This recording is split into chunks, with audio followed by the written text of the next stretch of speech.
I'd like to thank Chairman and also SAGES for inviting me to participate in the session.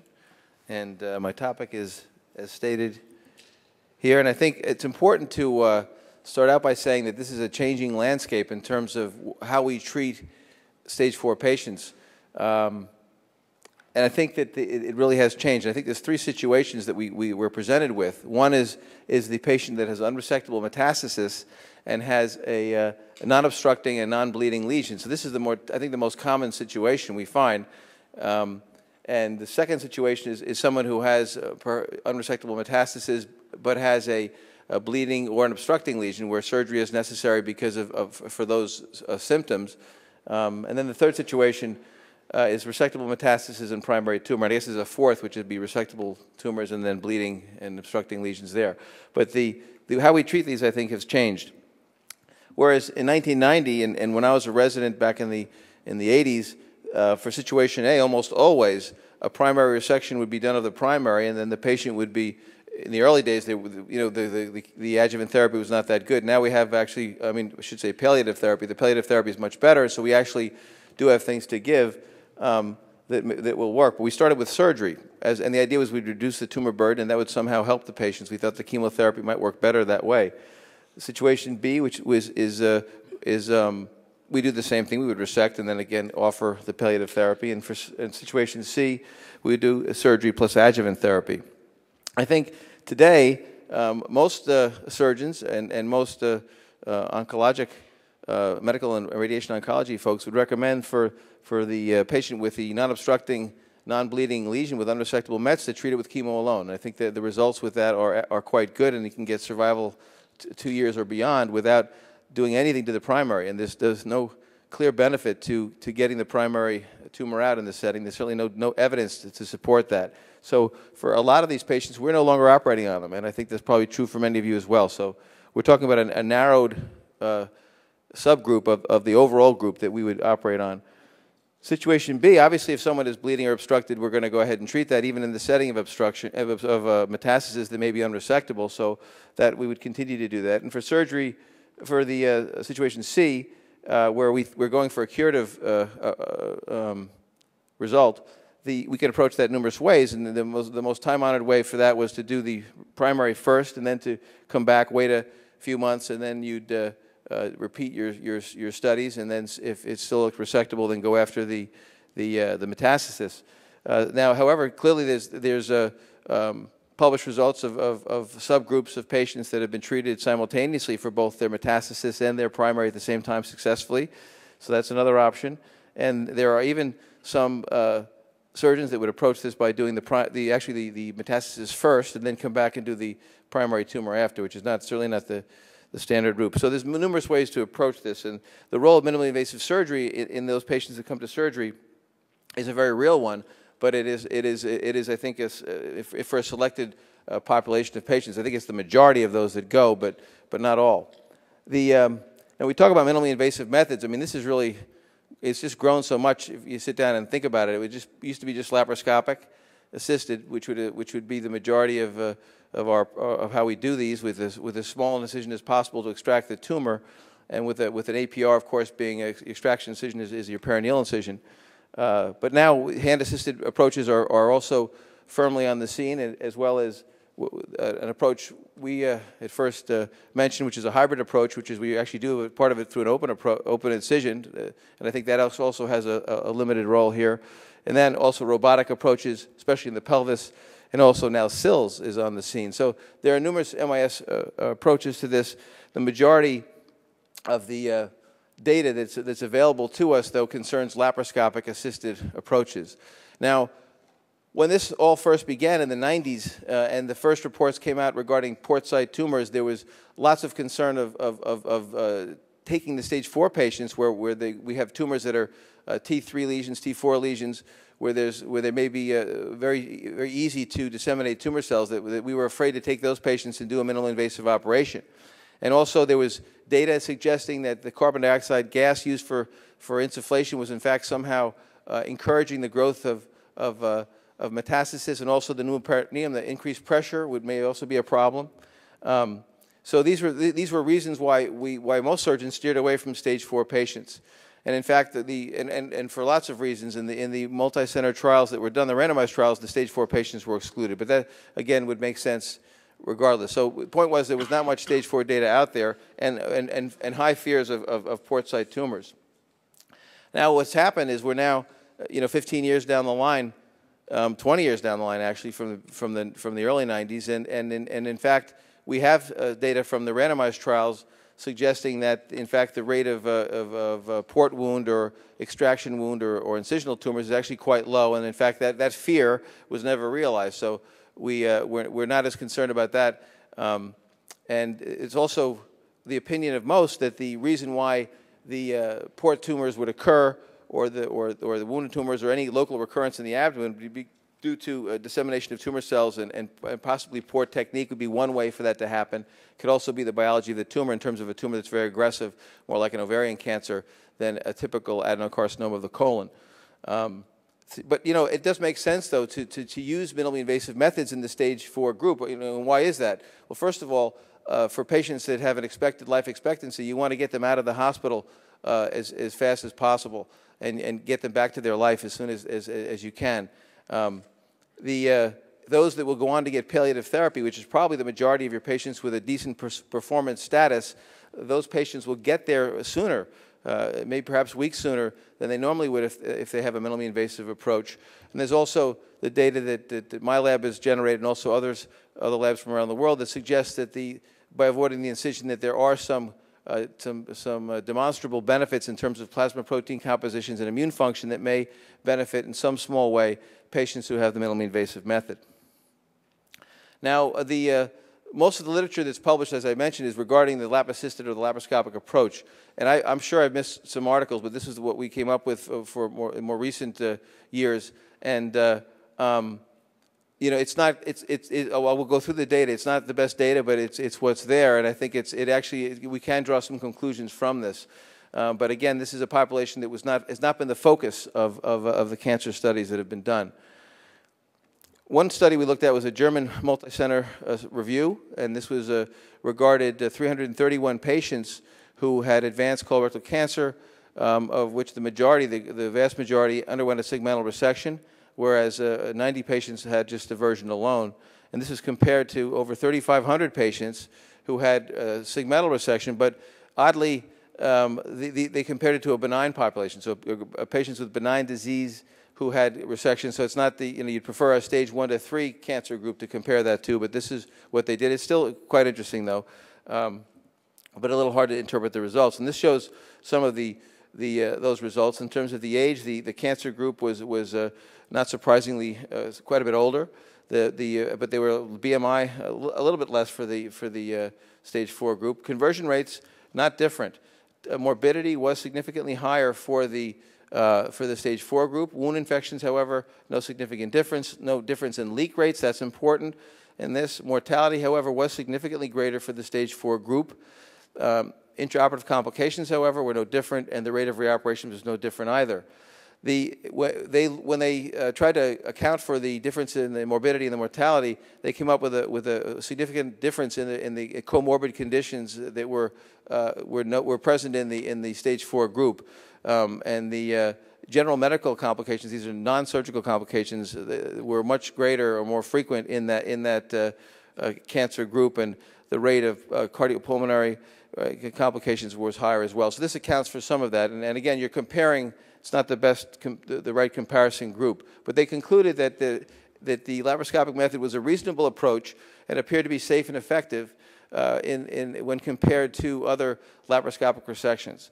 And however, they did acknowledge the higher morbidity and mortality, but again, attributed that to the differences in the comorbidity and the general health and condition of the patients.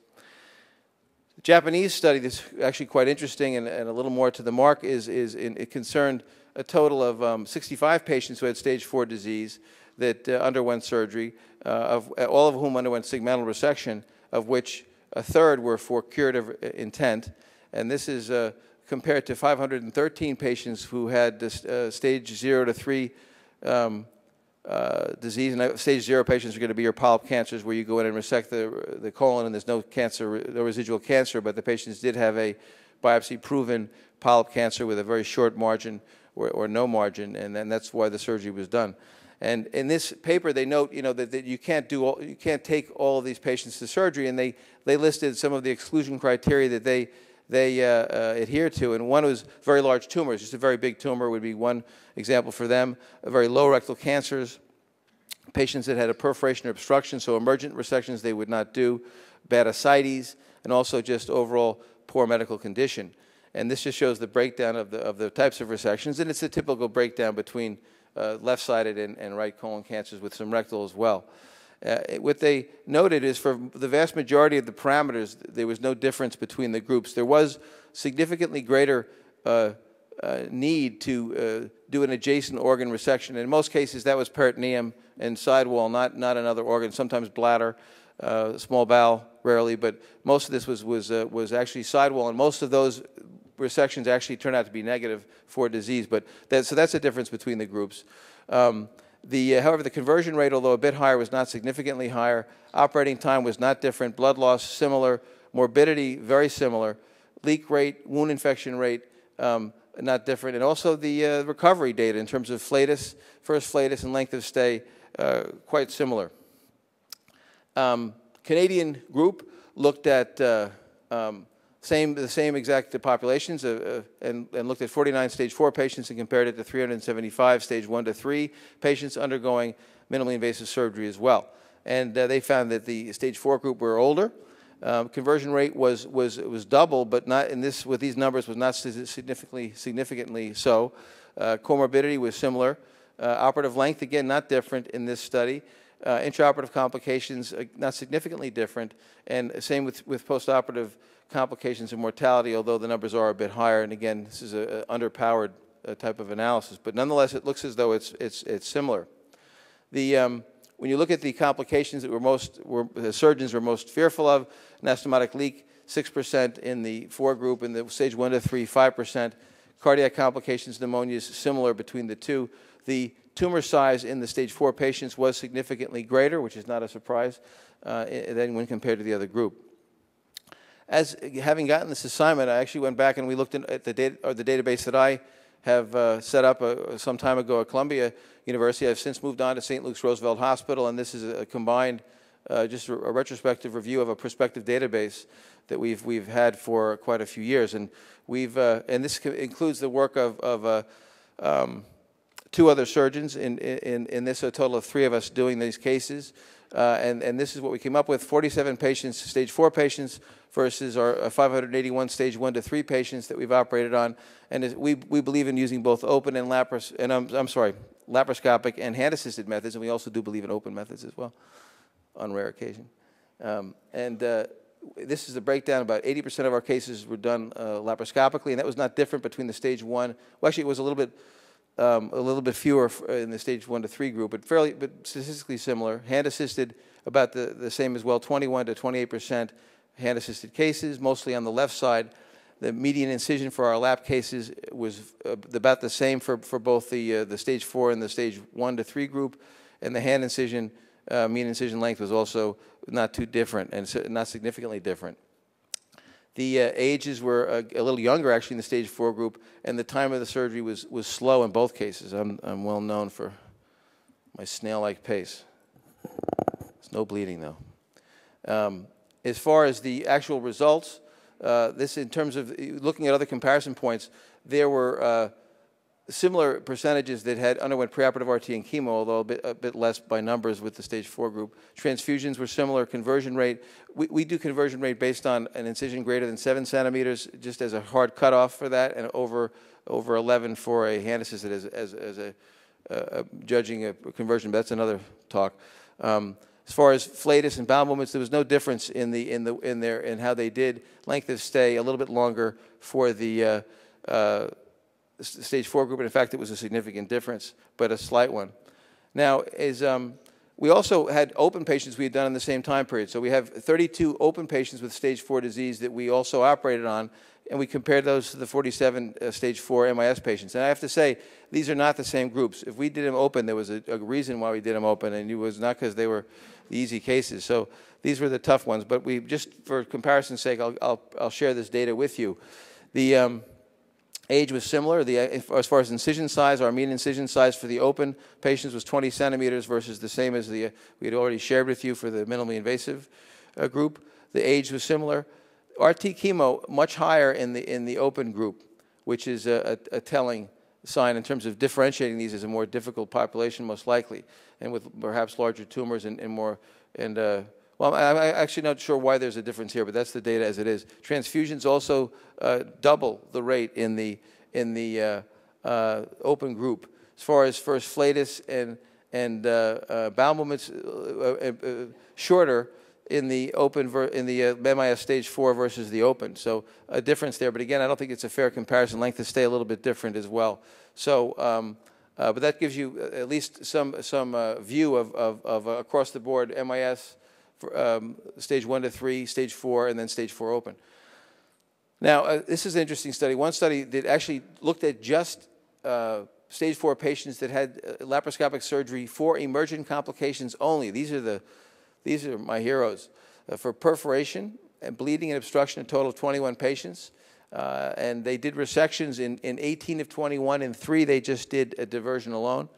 And all the patients that had resections were diverted, and of those, about half had an anastomosis and half just had a Hartmann's procedure on the left with a stoma. The conversion rate was just 14%. I think that's admirable for this. The length of operation was very reasonable. Transfusions 14%, length of stay under 9 days, and the recovery in terms of bowel movement recovery was well within what's the published results, the norm.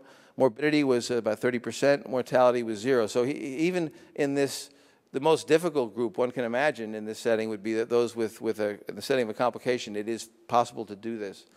Now, just a few tips on this. Just let's discuss, what are the things you need to think about if you approach a patient like this.